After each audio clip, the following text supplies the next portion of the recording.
En la boda de mi hijo, su novia me dijo, desde mañana, ya no serás la familia principal de tu propio hijo.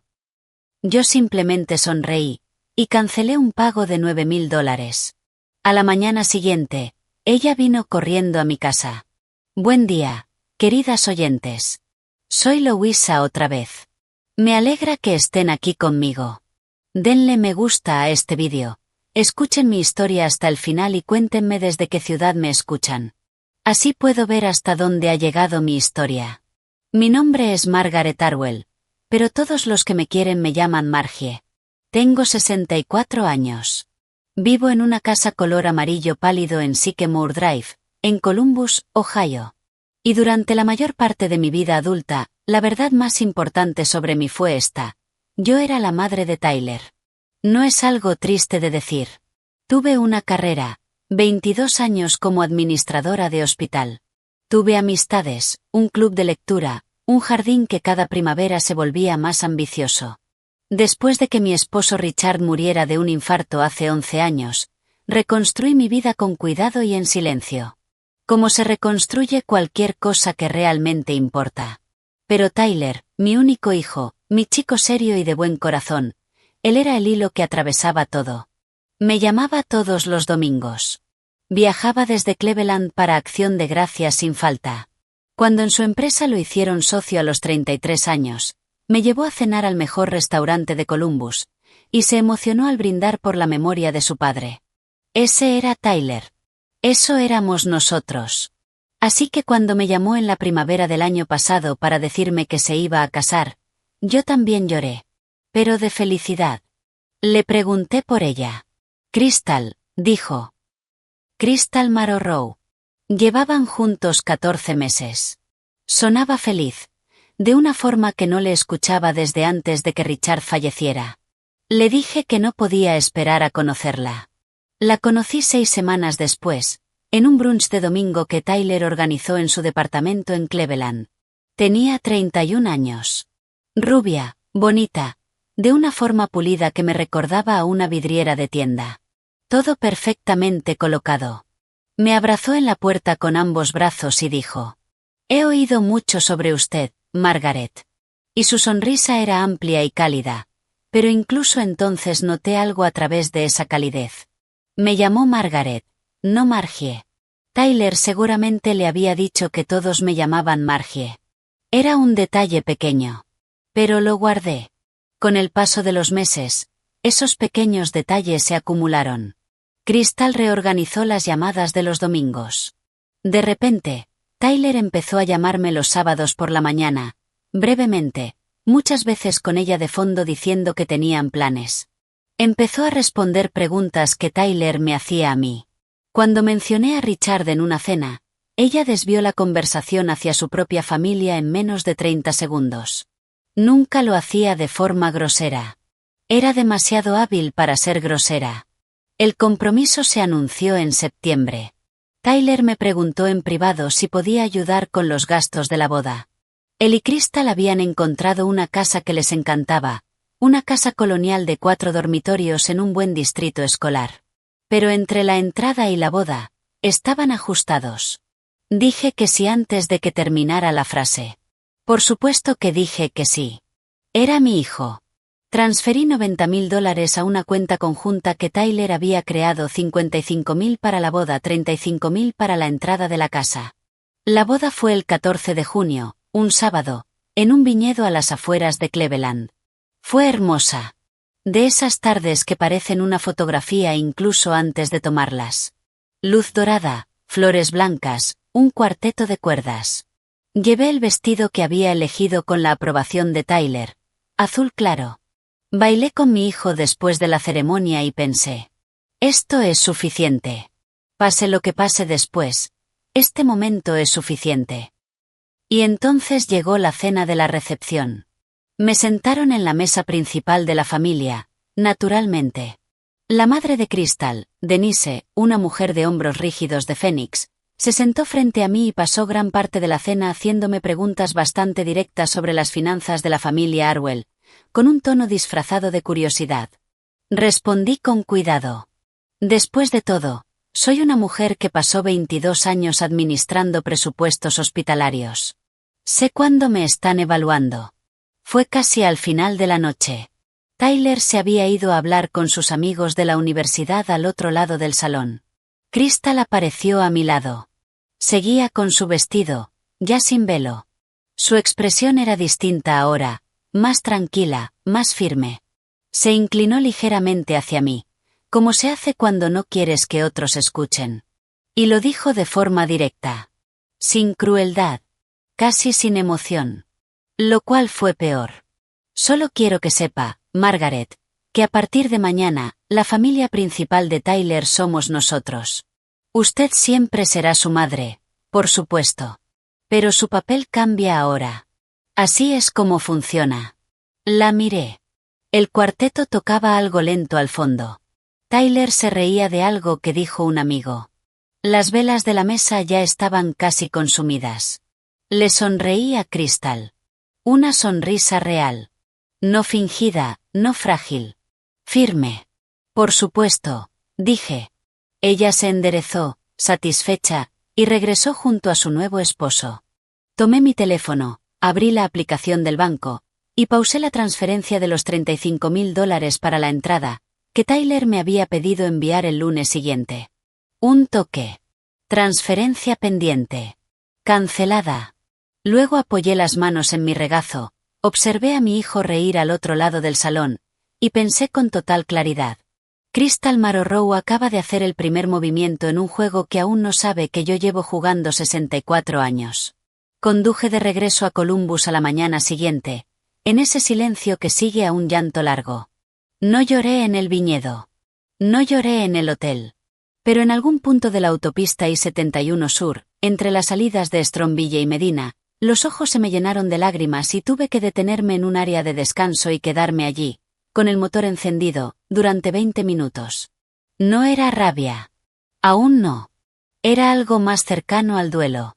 El duelo de ver cómo algo cambia para siempre bajo tus pies. Pensé en Richard. Era un hombre tranquilo, medido, que hablaba poco y con cuidado. ¿Qué habría dicho sobre Crystal Marrowrow? Lo supe sin esfuerzo. Mírala, Margie. Solo mírala. Richard tenía talento para eso. Nunca sacaba conclusiones apresuradas. Reunía información como un buen jardinero trabaja la tierra, con paciencia, método, temporada tras temporada. Cuando llegué a Columbus, ya no estaba llorando. Me hice café, me senté en la mesa de la cocina con un bloc amarillo, e hice lo que había hecho durante 2 décadas en hospitales cuando algo salía mal. Evaluar la situación. Los hechos, tal como los escribí, eran estos. Había transferido $55,000 para los gastos de la boda a la cuenta conjunta de Tyler y Crystal. Ese dinero ya no estaba. Se había gastado legítimamente en la boda. No tenía ningún reclamo sobre él, ni lo quería. La celebración había sido genuina. No me arrepentía de un solo dólar. Los $35,000 de la entrada eran otra historia. Había pausado esa transferencia la noche anterior. Estaba en espera, iniciada pero no completada. Tenía hasta el martes por la mañana, cuando el sistema bancario la procesaría o la anularía, para tomar una decisión. Más allá del dinero, pensé en Tyler. Mi hijo no era un hombre cruel. Pero sí era confiado. Confiaba en Crystal como confían las personas buenas y sinceras en sus parejas, completamente y un poco a ciegas. No había escuchado lo que ella me dijo. No sabía que su esposa había informado a su madre, 12 horas después de casarse, que su rol en su vida había sido formalmente reclasificado. ¿Crystal actuó sola? Estaba Denise involucrada, esa mujer afilada de Phoenix que había pasado la cena catalogando mis bienes. Escribí ambos nombres en el papel, y tracé una línea entre ellos. Luego vino la pregunta más difícil, la que me llevó más tiempo escribir. ¿Tyler era cómplice? ¿Sabía lo que Crystal planeaba decir? ¿Lo había aceptado, aunque fuera en parte? No lo creía. No el Tyler que lloró al brindar por su padre. Pero también sabía que las personas enamoradas son capaces de adaptaciones que ni siquiera reconocen en sí mismas. Quizás Crystal lo había moldeado poco a poco, como el agua moldea la piedra, sin que él notara el cambio. Esa posibilidad me asustaba más que sus palabras. El plan que empezó a formarse no trataba solo del dinero, aunque el dinero importaba. Trataba de algo más grande. La verdad. Necesitaba saber qué era realmente Crystal Marrowrow, antes de entregarle las llaves, literal y figurativamente, del futuro de mi hijo. Necesitaba información. Necesitaba actuar no desde la emoción, sino desde la evidencia. Primero, no iba a enviar los $35.000, todavía no hasta entender con qué estaba tratando. Segundo, no le diría nada a Tyler de inmediato. Necesitaba que se comportara con naturalidad junto a Crystal. Si sabía que yo estaba preocupada, se lo diría, y fuera lo que fuera Crystal, era evidente que era cuidadosa. Ajustaría su comportamiento. No podía permitirme eso. Tercero, empezaría a observar de una manera que no me había permitido antes. Porque había estado tan ansiosa por quererla, tan decidida a no ser la típica suegra difícil, que había ignorado mis propios instintos una y otra vez. Eso se terminó. Guardé el bloc en el cajón debajo del teléfono, el mismo cajón donde había guardado documentos importantes durante 30 años.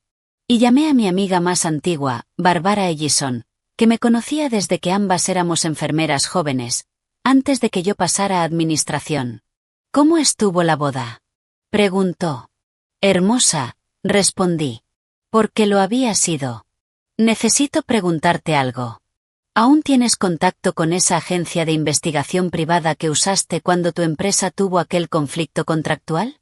Hubo una pausa. Bárbara me conocía lo suficiente como para no hacer preguntas innecesarias. Voy a buscarte el número, dijo. Anoté el nombre que me dio, Donnelly y Asociados, investigadores autorizados, Cleveland/Columbus. No los llamé ese día. Preparé la cena. Regué mi jardín.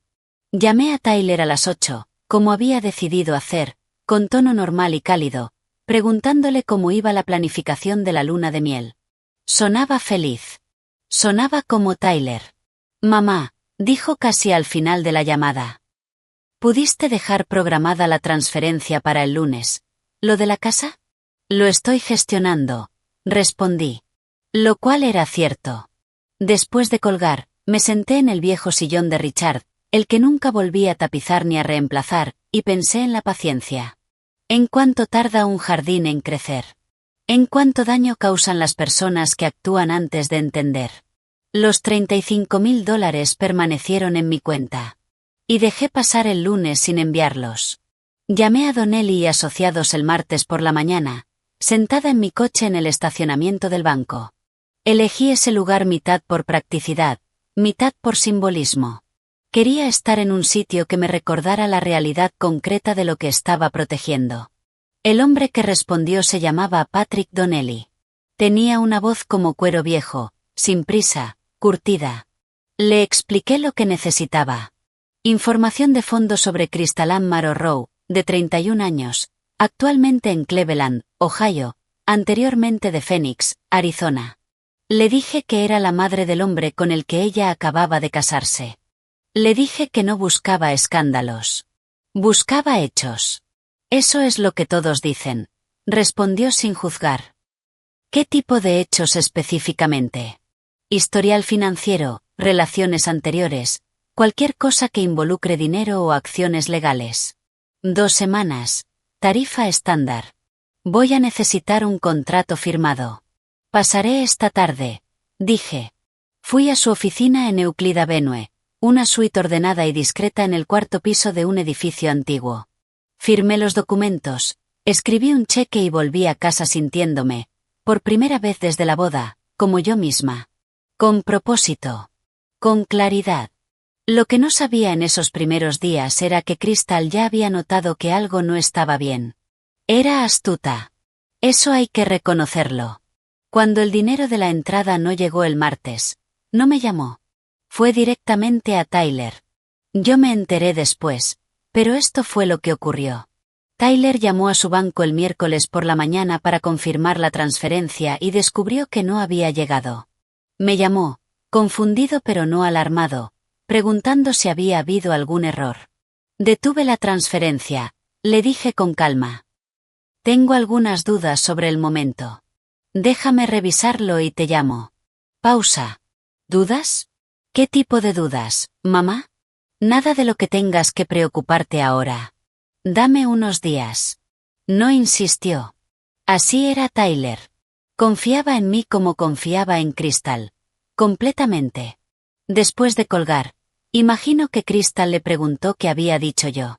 Y Tyler, que no tenía razón para mentir, le dijo exactamente eso, que la transferencia estaba en pausa. Que yo tenía dudas. Que él no sabía por qué. En el mundo de Crystal, esa frase, tiene dudas, debió caer como una piedra en agua quieta. Las ondas aparecieron 3 días después. Sonó mi teléfono. Crystal. Llamando desde su propio número, algo que no hacía desde antes de la boda. Margaret, dijo con una voz dulce como caramelo. Solo quería saber cómo estabas. Tyler mencionó que tal vez hubo un pequeño problema con la transferencia de la casa. Seguro es algo del banco, pero quería asegurarme de que todo esté bien de tu lado. Todo está bien de mi lado, Crystal, respondí. ¿Cómo estás disfrutando la vida de casada? Una pausa. La estamos disfrutando mucho. Tyler es maravilloso. Lo es, coincidí. Y estamos muy emocionados con la casa. Ya empezamos a pensar en colores de pintura, añadió con una risa ligera. Ya sé, nos estamos adelantando. Está bien planificar, dije. Hablamos durante 7 minutos. Rodeó el tema del dinero 3 veces sin preguntarlo directamente. Yo no respondí nada. Cuando colgué, añadí una nota en mi blog. Llamó. Está tanteando. Controlada. Sabe que algo está pasando. Y 10 días después de haber contratado a Patrick Donnelly, recibí su informe preliminar. Lo leí 2 veces en la mesa de mi cocina. Crystal Ann Marrowrow había estado comprometida antes, 18 meses atrás, con un hombre llamado Gerald Fitch, de 61 años, un desarrollador inmobiliario viudo de Scottsdale. El compromiso duró 7 meses, y terminó cuando la hija adulta de Gerald contrató a un investigador. Ese dato me hizo exhalar lentamente. Y descubrieron que Crystal había firmado como codeudora un préstamo personal de $47,000 utilizando la información financiera de Gerald sin que él comprendiera completamente los términos. Gerald no presentó cargos. El asunto se resolvió en privado. Firmó un acuerdo de confidencialidad como parte del arreglo. Había más. En Phoenix, Crystal había sido mencionada 2 veces en demandas de menor cuantía. Una por una excompañera de piso por finanzas compartidas. Otra por un contratista al que había contratado y luego pagado por debajo de lo acordado. Ambos casos resueltos. Sin antecedentes penales. Pero con un patrón. Claro como una firma. Patrick había añadido una nota al final. Sugiero esperar al informe completo antes de actuar. Más información en camino. Me quedé sentada con las páginas en las manos, en el silencio de mi cocina, pensando en Gerald Fitch, en Scottsdale. Un hombre que había amado, que había confiado, y que había sido explotado con precisión. Pensé en Tyler. Luego tomé el teléfono y llamé a mi abogado, James Whitfield, quien había llevado los asuntos legales de nuestra familia durante 20 años. Jim, dije, necesito hablar contigo sobre protección de activos. James Whitfield había sido el abogado de Richard antes de ser el mío. Tenía la actitud de un hombre que ha visto suficiente drama familiar como para no sorprenderse por nada. Me escuchó durante 40 minutos sin interrumpir. Le conté todo. Las palabras de Crystal en la boda, el patrón que Donnelly había encontrado, Gerald Fitch, el compromiso anterior no revelado. Cuando terminé, Jim apoyó las manos sobre el escritorio y preguntó: ¿Qué quieres proteger? Todo lo que Tyler aún no tiene, respondí.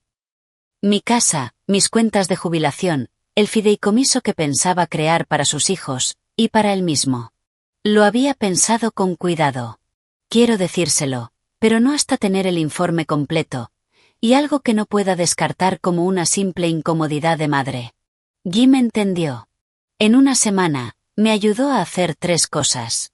Primero, Retiré formalmente la transferencia de los $35.000.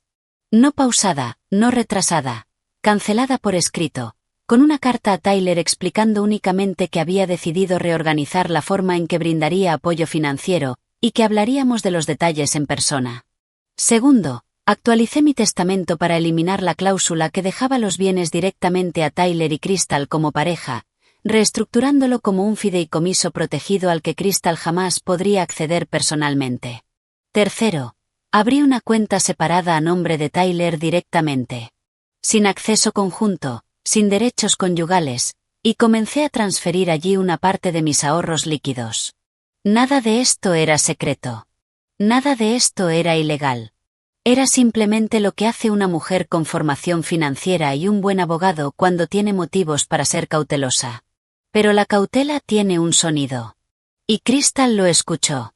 No sé exactamente cómo se enteró de la reestructuración del testamento, aunque tengo mis sospechas sobre un contacto en común que trabajaba en el despacho de Jim y conocía socialmente a la madre de Crystal. Sea como sea, un jueves por la noche, 3 semanas después de la boda, sonó el timbre de mi casa. Crystal y Denise estaban en mi puerta. Abrí, y las miré a ambas. Crystal llevaba un blazer, como si se hubiera vestido para una reunión. Denise llevaba unos pantalones de lino, gafas de sol sobre la cabeza y la mandíbula tensa. Detrás de ellas, la luz del atardecer era cálida e indiferente. «Tenemos que hablar», dijo Crystal. Me hice a un lado y las dejé pasar. Nos sentamos en el salón, Crystal y Denise en el sofá, yo en el sillón de Richard. No ofrecí café. Esperé. Denise empezó. Era la que abría el juego. El instrumento más pesado que se saca cuando el bisturí no funciona. Dijo que Tyler estaba herido y confundido por la transferencia cancelada.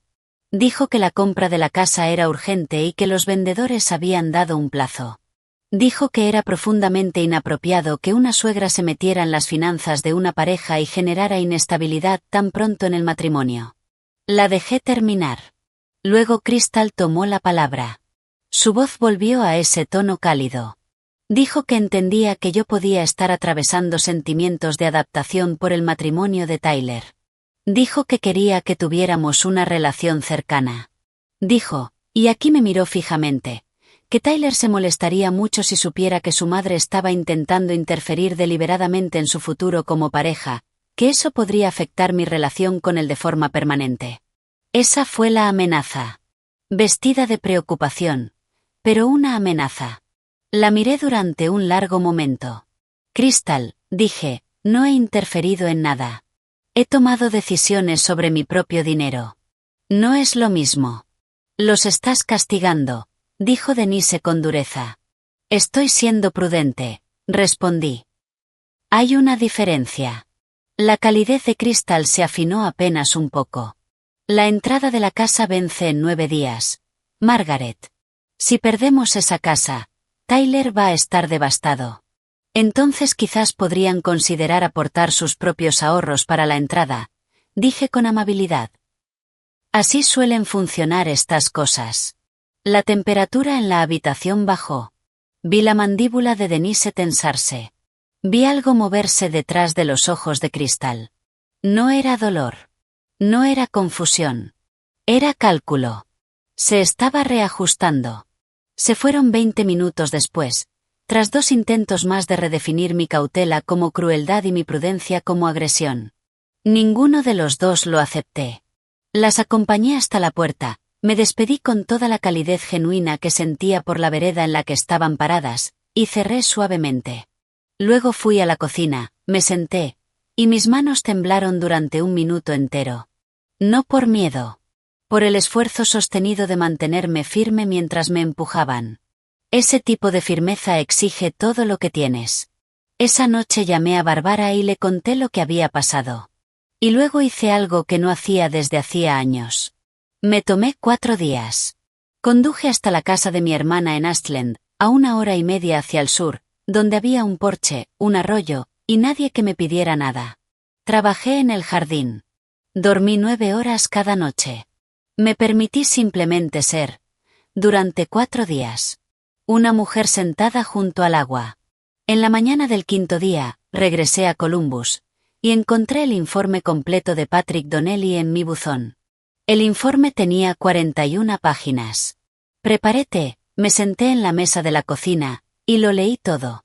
Patrick Donnelly era meticuloso.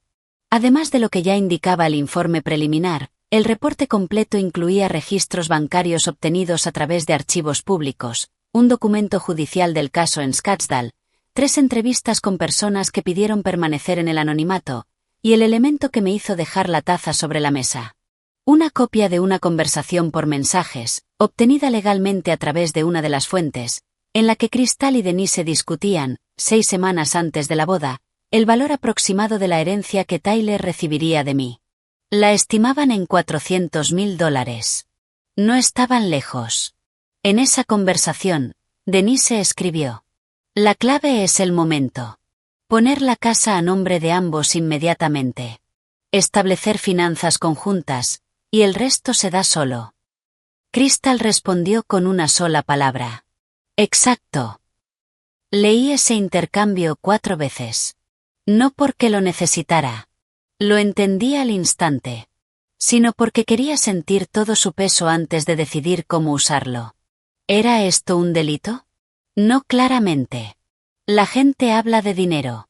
La gente se casa considerando aspectos financieros. Eso ha sido así desde siempre. Pero no era amor. Ni siquiera se acercaba al amor. Era un plan de negocio ejecutado sobre mi hijo. Me quedé con ese pensamiento durante mucho tiempo.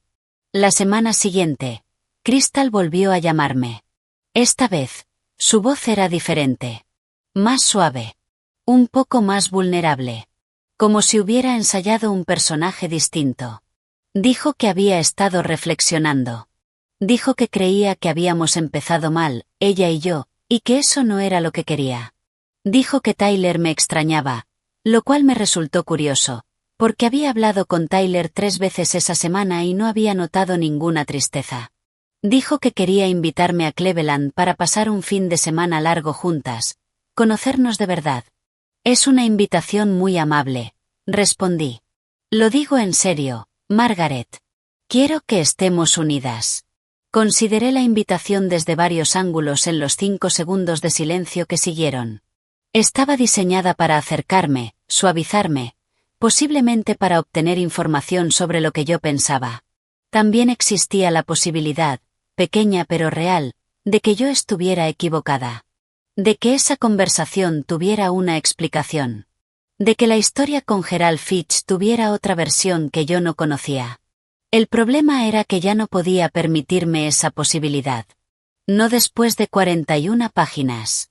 Me encantaría que vengan ustedes aquí en algún momento pronto, dije, redirigiendo. Déjame revisar mi agenda y vemos una fecha. Nunca encontré una fecha.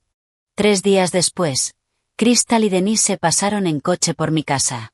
Lo sé porque mi vecina Ellen, que pasea a su retriever a las 7 de la mañana y observa todo, me dijo que había visto un Lexus plateado, el mismo que conduce Crystal, detenido frente a mi casa durante varios minutos antes de irse.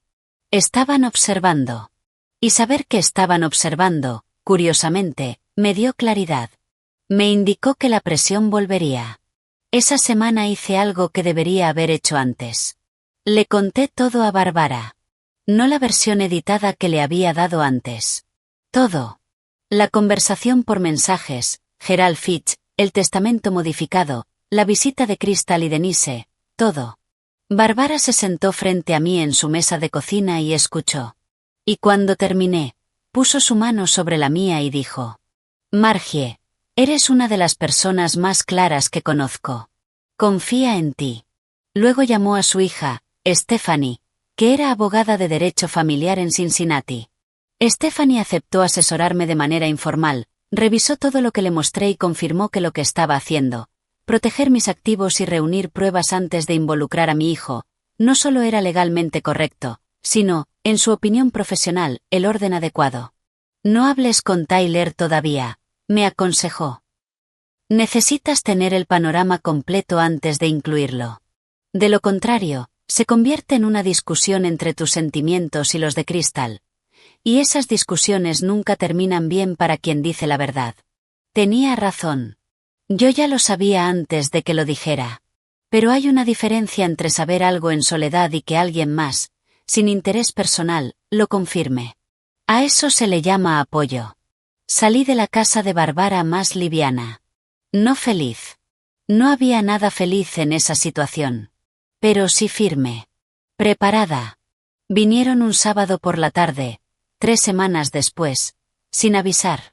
Yo estaba en el jardín cuando el coche se detuvo. El Lexus plateado, tal como lo había descrito Ellen. Llevaba guantes y tenía tierra en las rodillas. No corrí a entrar para arreglarme. Me quité un guante, me levanté de donde estaba plantando dalias, y esperé. La tarde era cálida, de esos sábados en Ohio que parecen casi una disculpa después de un invierno largo.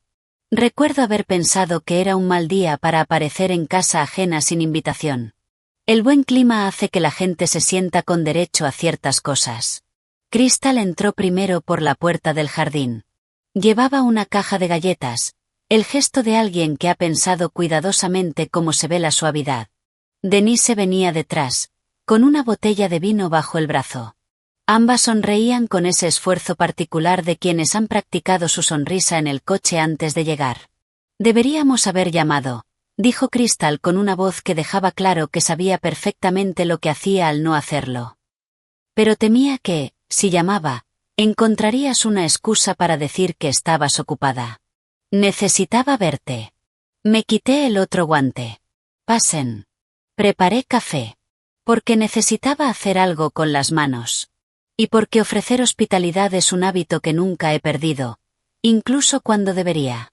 Nos sentamos en la mesa de la cocina, la misma mesa donde había tomado todas las decisiones importantes durante el último mes. Y Crystal comenzó. Dijo que estaba preocupada por Tyler. Dijo que estaba estresado, que la compra de la casa se había caído cuando los vendedores aceptaron otra oferta, y que él estaba intentando sostener todo sin demostrarlo. Dijo que nunca lo había visto tan distante. Rozó el borde de su taza de café mientras hablaba, y sus ojos se suavizaron por un instante.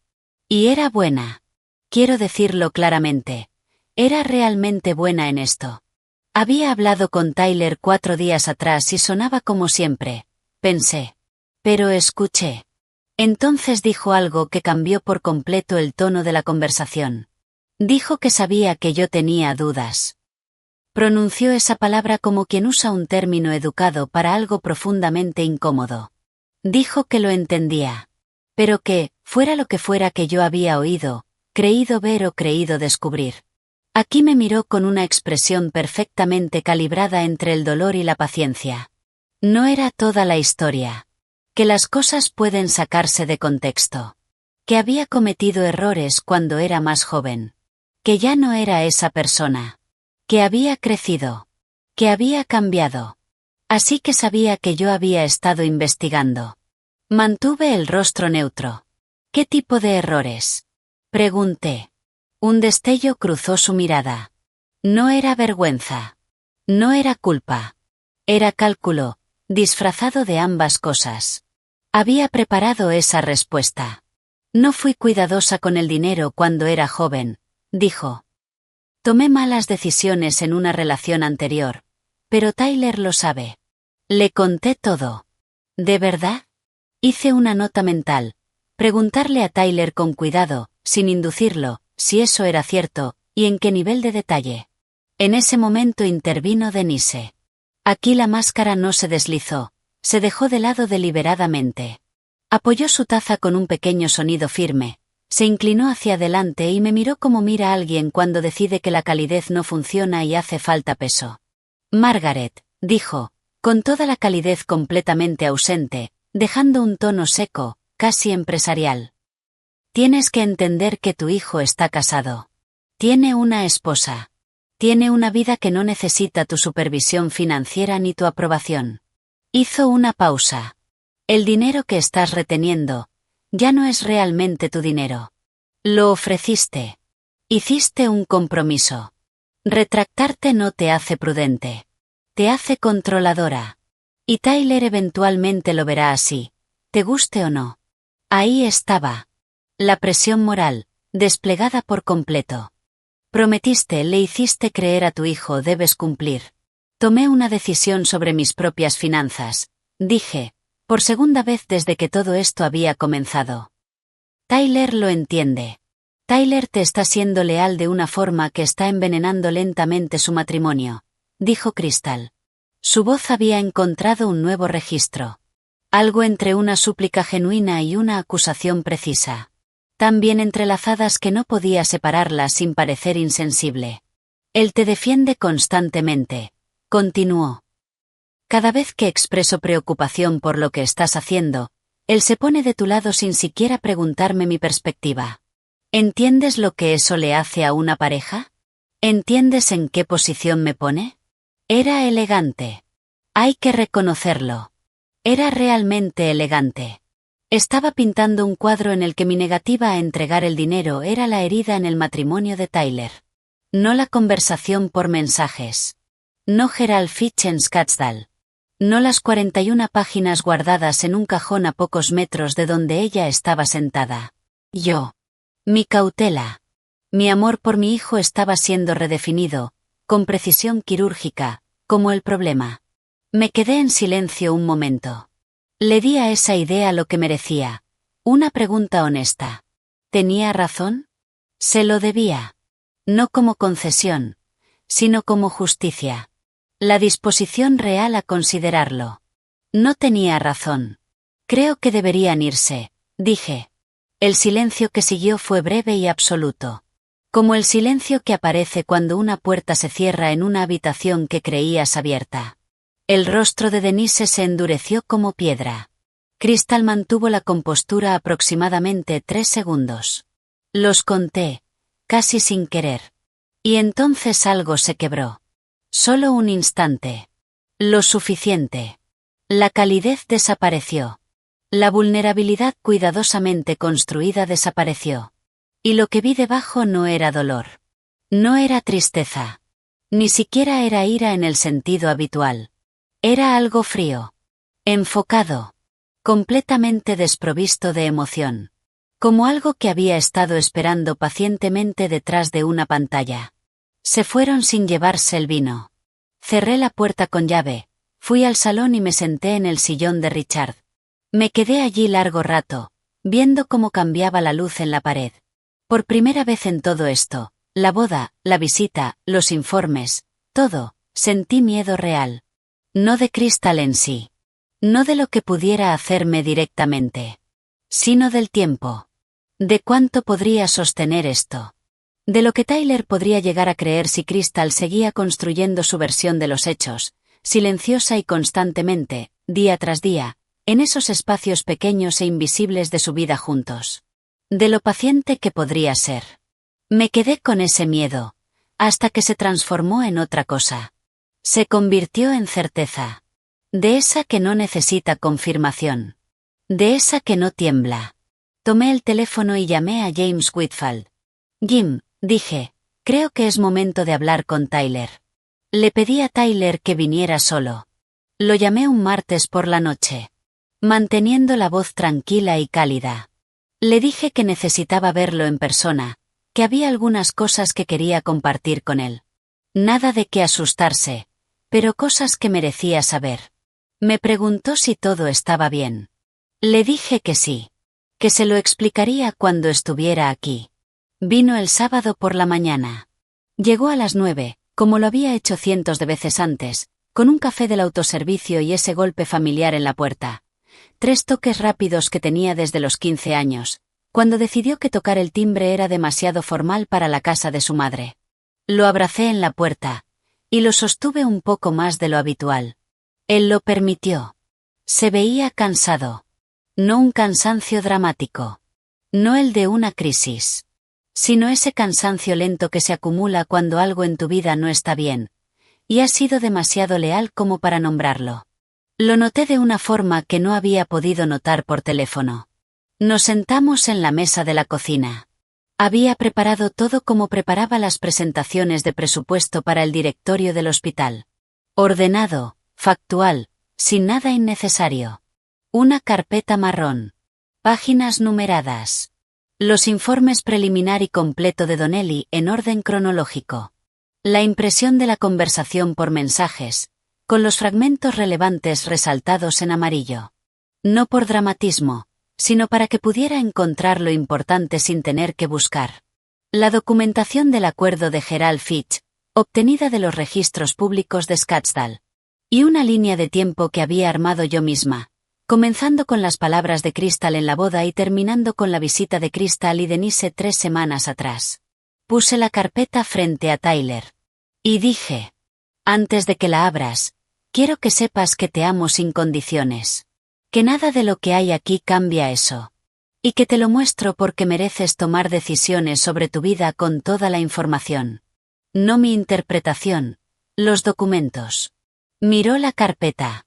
Luego a mí. Mamá, ¿qué es esto? Ábrela, dije con suavidad. Leyó durante 22 minutos. Yo me quedé sentada frente a él, sin hablar. Era un lector cuidadoso. Siempre lo había sido. De los que terminan la página antes de levantar la mirada. De los que llegan hasta el final antes de reaccionar. Vi la confusión convertirse en atención. La atención en silencio.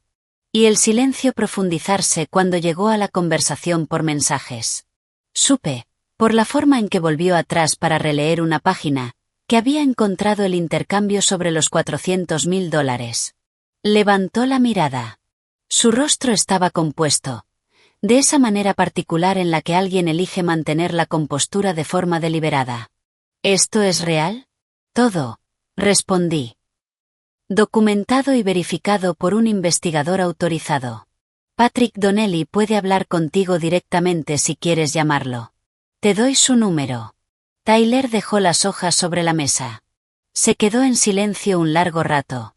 Afuera, el perro del vecino ladró una vez, y se calló. Ella me dijo que había sido completamente transparente conmigo, dijo finalmente. Sobre todo. Sobre los temas financieros antes de conocernos. Te dijo que había cometido errores con el dinero, respondí con cuidado.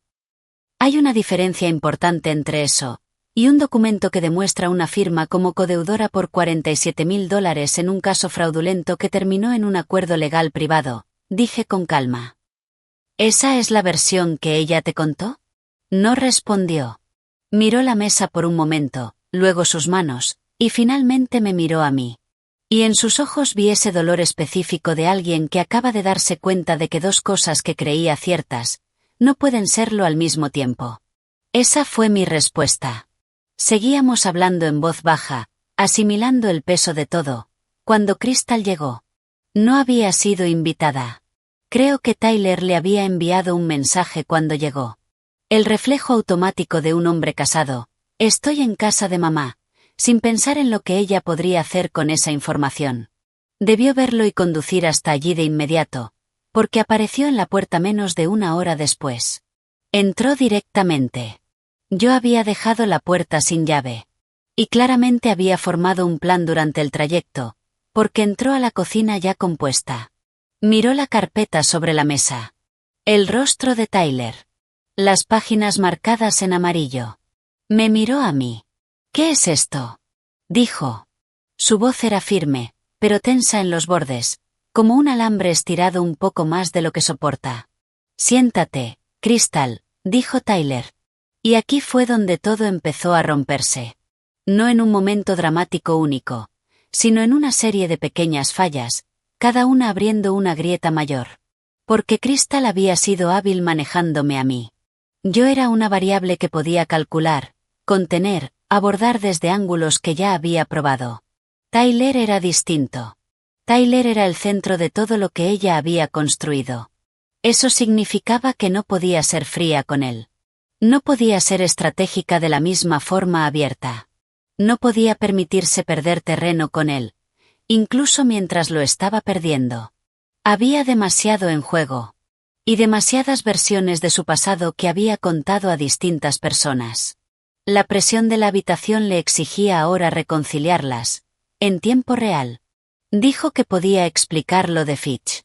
Tyler preguntó, en voz baja y sin acusación, porque se lo había descrito solo como algunas malas decisiones financieras con una expareja. Ella dijo que eso era la verdad, que la firma como codeudora había sido un malentendido exagerado. Tyler leyó en voz alta parte del documento judicial. Crystal dijo que la fuente era parcial. Tyler preguntó qué parte específica era incorrecta. Ella dijo que todo estaba sacado de contexto. Él preguntó cuál era el contexto. Ella dijo que necesitaba tiempo para explicarlo bien, que era complicado, que estaba siendo atacada. ¿Cuánto tiempo necesitabas para explicarlo antes de que nos casáramos? Preguntó Tyler. No levantó la voz. Y eso fue peor. La cocina quedó en silencio. Un silencio largo. Limpio. Yo no dije nada. Ya había dicho todo lo que tenía que decir con esa carpeta. Esto ya no era mi conversación. Era entre un esposo y una esposa. Y yo, era testigo. El teléfono de Crystal sonó 3 veces en los siguientes 20 minutos. Era Denise. En la cuarta llamada, Crystal salió a atender. La observé por la ventana de la cocina, de pie en el porche trasero, una mano apoyada con fuerza sobre la baranda de madera, escuchando. Cuando volvió a entrar, su postura había cambiado. Más rígida. Hombros hacia atrás. Mentón en alto. Denise le había dado instrucciones. Endurecerse. Cambiar el enfoque. Pasar al ataque. Crystal se sentó nuevamente, y probó otro enfoque. Dijo que toda esta situación era una trampa. Que yo había contratado a alguien para desenterrar información perjudicial porque nunca la había aceptado realmente. Que nunca había querido que Tyler fuera feliz con alguien que no hubiera elegido yo. Dijo que la conversación sobre la herencia no era más que una charla práctica entre madre e hija sobre su futuro financiero, como hace cualquier familia. Dijo que ver eso como algo siniestro decía más de mi forma de pensar, que de cualquier error suyo. Tyler la miró con calma. El mensaje dice, establecer finanzas conjuntas y el resto se dará solo. Quiero entender, ¿qué significa el resto? Ella no respondió. Te he hecho 4 preguntas distintas, dijo Tyler, con una calma cargada de peso, y no he recibido ni una sola respuesta directa. Los ojos de Crystal se llenaron de lágrimas. ¿Eran reales, o no lo eran? Sinceramente, no pude determinarlo. Y llevaba 64 años observando a personas en momentos difíciles. Dijo que lo amaba. Dijo que esto era un error catastrófico. Que yo estaba destruyendo su matrimonio por celos y control. Que si él salía de esa casa con mi carpeta bajo el brazo, estaría eligiendo a su madre por encima de su esposa. Y que no habría vuelta atrás. Tyler se puso de pie. Recogió las hojas de la mesa con cuidado, las ordenó dentro de la carpeta tal como las había encontrado, y las sostuvo contra su costado. Miró a Crystal durante un largo momento. No con odio. No con desprecio. Sino con la expresión de alguien que, después de un largo camino, llega a un lugar que reconoce como verdadero, aunque desearía no hacerlo. No estoy eligiendo a nadie, dijo. No estoy eligiendo en tu contra. Simplemente, no puedo dejar de saber lo que sé. No es una elección. Es lo que es ahora. Me dio un beso en la mejilla. Su rostro estaba cálido, cansado, y completamente decidido. Salió hacia el coche, retrocedió por el camino de entrada, y condujo hacia el norte por Sycamore rumbo a la autopista. Me quedé en la ventana viendo hasta que su coche desapareció. Y luego permanecí allí un momento más, en la casa en silencio, con la carpeta ya no presente, la mesa despejada, y la luz de la tarde cayendo sobre el suelo de la cocina. Crystal seguía en mi cocina. Escuché cómo movía la silla. Escuché la puerta abrirse y cerrarse. Fui y la cerré con llave. Tyler solicitó la separación legal 14 días después. Me llamó la noche anterior para decírmelo. Estaba tranquilo. De esa calma que no viene de la paz, sino de la decisión. De haber tomado una decisión tan clara y necesaria que su peso ya se ha distribuido y asentado. Me dijo que había tenido 3 conversaciones con Crystal en esas 2 semanas. Una en persona, 2 por teléfono. Y en ninguna de ellas había respondido a las preguntas que él le había hecho. Las había reformulado. Las había esquivado. Había expresado cuánto le dolían. Incluso lloró en una de ellas. Pero no respondió. Ni una sola vez. Seguía pensando, me dijo, que si todo fuera realmente un malentendido, lo más fácil del mundo sería explicarlo. Darme la versión real. Responder. Y simplemente, nunca lo hizo. No, dije. No lo haría. No dije, te lo dije. Y quiero dejar eso claro. No porque estuviera midiendo mis palabras, sino porque habría sido lo incorrecto. Tyler estaba de duelo. Su amor había sido real.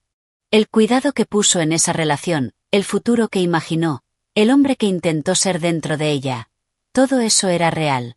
El hecho de que hubiera sido utilizado no lo disminuía. Si acaso, hacía la pérdida más difícil.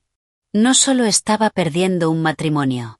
Estaba perdiendo una versión de sí mismo que había creído por completo. Esa noche escuché. Sin interrumpir.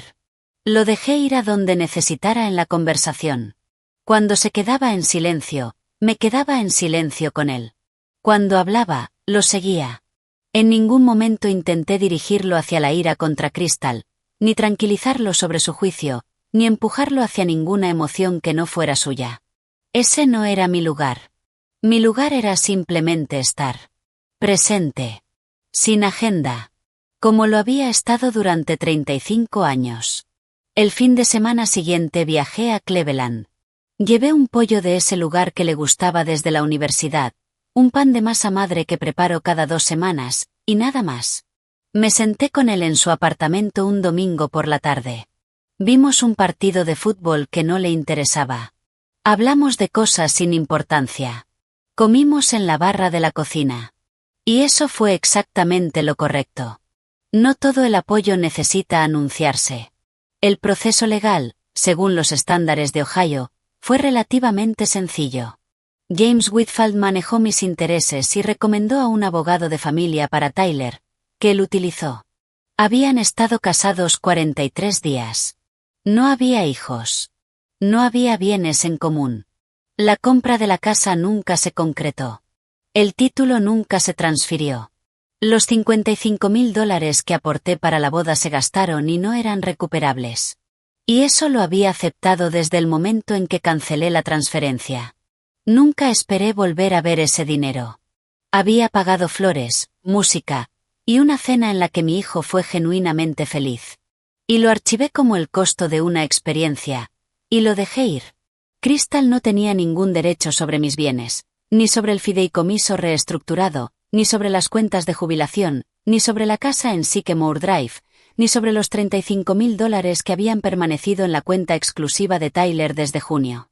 Jim se había asegurado de que cada una de esas protecciones fuera legalmente impecable antes incluso de que yo hablara con Tyler. El abogado de Crystal envió una carta intentando argumentar que mi transferencia cancelada constituía un contrato verbal exigible, que había hecho una promesa de donación que no podía retirar unilateralmente. Jim respondió en 11 páginas. Adjuntó la ley correspondiente de Ohio sobre donaciones irrevocables, la cronología documentada que demostraba que la transferencia había sido cancelada antes de que se concretara cualquier operación inmobiliaria o se transfiriera algún título, y un resumen factual de las circunstancias que habían motivado mi decisión. El argumento no tenía base legal. Y sospecho que el propio abogado de Crystal lo sabía antes de enviar la carta. Es una táctica común. Se envía la carta, se observa si la otra parte titubea y, si lo hace, se intenta negociar. Nosotros no titubeamos. No hubo seguimiento. Denise me llamó una vez durante ese periodo. Era un jueves por la tarde. Yo estaba lavando los platos cuando vi su número en el teléfono. Lo reconocí, y dejé que pasara al buzón de voz. Dejó un mensaje de 3 minutos y 41 segundos. Sé la duración porque la medí, sentada en la mesa de la cocina con una taza de té, escuchándolo completo. Habló de mi sabotaje deliberado a la felicidad de su hija, de cómo manipulaba las emociones de Tyler con pruebas fabricadas, de mi rencor disfrazado de preocupación maternal, de mi historial de comportamiento controlador y de mi fracaso fundamental como suegra y como ser humano. Usó la frase: te vas a arrepentir de esto 2 veces. Una al principio y otra al final. Una frase que funcionaba tanto como argumento inicial, como conclusión. Guardé el mensaje sin responder. Se lo envié a Jim con una nota breve. Él lo añadió al expediente. Quiero decir algo con claridad sobre lo que estuve haciendo durante todo ese tiempo, porque importa para entenderlo ahora. Mirándolo en retrospectiva, nunca estuve intentando ganar nada. No había trofeo al final de esto. No había una versión en la que yo saliera victoriosa y sin consecuencias. El matrimonio de mi hijo había terminado, mi hijo estaba sufriendo, $55,000 que había ahorrado durante décadas, habían desaparecido. Nada de eso era una victoria. Lo que hice, desde el momento en que me senté en la mesa de mi cocina con el bloc amarillo la mañana después de la boda, fue proteger algo. Y hay una diferencia fundamental entre intentar ganar y proteger. Esa diferencia define cada decisión que tomas. Quien intenta ganar, escala, arriesga, busca ventaja. Quien protege, se queda quieto. Espera, verifica, actúa solo cuando la acción es clara, limpia, y no puede ser usada en su contra. Yo me mantuve firme durante 4 meses. Me moví con cuidado, con intención, siempre dentro de mis derechos legales y morales. Y cuando todo terminó, no había nada que Crystal ni Denise pudieran apelar, disputar o reinterpretar. El terreno en el que estaba era sólido. El divorcio se finalizó en octubre. Rápido. Sin disputa. Sin drama. La mañana en que Jim me llamó para decirme que todo había terminado, yo estaba en el jardín trasero removiendo la tierra para la siembra de otoño. Le agradecí, colgué, y seguí trabajando. Esa noche, Tyler me llamó. Ya terminó, dijo. Lo sé, respondí. ¿Cómo estás? Se quedó en silencio un momento. Como yo mismo, dijo lentamente. Pero como yo mismo. Eso es suficiente, le dije. Tyler, eso es realmente suficiente. Hablamos más de 1 hora. De su trabajo. De un nuevo proyecto en su empresa que lo entusiasmaba con cautela. Recordamos un viaje de pesca que Richard había hecho con él cuando tenía 10 años, a un lago en Michigan, y cómo había atrapado su primer pez y llorado de la sorpresa. Hablamos de si finalmente debería instalar una fuente de agua en el jardín, algo que Tyler llevaba 2 años sugiriendo y que yo seguía posponiendo como si fuera más complicado de lo que realmente era. Y en medio de todo eso, sin anuncios ni ceremonias, simplemente volvimos a ser nosotros. Una madre y su hijo. Hablando por teléfono una noche de octubre sobre peces, jardines, y un futuro tranquilo y ordinario. Los $35,000 se los transferí en noviembre, cuando firmó el contrato de alquiler de su nuevo apartamento. Sin condiciones. Sin explicaciones. Siempre habían sido suyos. Yo solo estaba esperando a que el terreno fuera lo suficientemente estable como para entregárselos correctamente. La primavera llegó a Sycamore Drive en abril del año siguiente, y mis dalias florecieron mejor que en años. Borgoñas profundos, naranjas intensos, y un lavanda pálido que probé por primera vez. Eso me hizo feliz de una manera simple y limpia. Tyler se instaló en su apartamento en Ohio City con la intención tranquila de alguien que elige su vida, en lugar de simplemente caer en ella. En agosto, fuimos en coche a casa de mi hermana en Ashland. Nos sentamos junto al arroyo y hablamos de nada importante. De regreso, Tyler dijo en voz baja. Extrañaba esto. No necesitó explicar a qué se refería. Ese otoño empecé a hacer voluntariado en un hospicio. Me sentaba con personas. A veces leía. A veces simplemente estaba presente. La presencia sin intención es una habilidad. Había pasado el último año desarrollándola, sin darme cuenta. Crystal regresó a Phoenix 8 semanas después del divorcio. Todo el impulso que había construido, simplemente se detuvo. Gerald Fitch rompió su acuerdo de confidencialidad. Entendí por qué. Crystal no era una persona poco inteligente.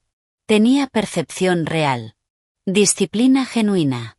pero dirigida completamente en una dirección que solo podía terminar de una manera. Exposición, pérdida, retirada. El desperdicio de todo eso.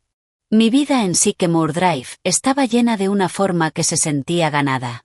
Solo una mujer que protegió lo que amaba, y llegó al otro lado con ello intacto. Las dalias florecieron hermosas ese año, y cada año después. Esto fue lo que ese año me enseñó, finalmente y con claridad. El dinero es solo información. Lo que importa es saber, de verdad, qué estás protegiendo y por qué. Yo no estaba protegiendo riqueza. Estaba protegiendo el derecho de mi hijo a la verdad. No actué desde la ira. Actué desde la evidencia, la paciencia y el amor. Si alguien te dice que tu lugar en una vida que ayudaste a construir está siendo eliminado, no discutas. Observa. Espera. Y actúa cuando sepas. ¿Tú qué habrías hecho? Si esta historia se quedó contigo, déjalo en los comentarios. Compártela con alguien que necesite escucharla.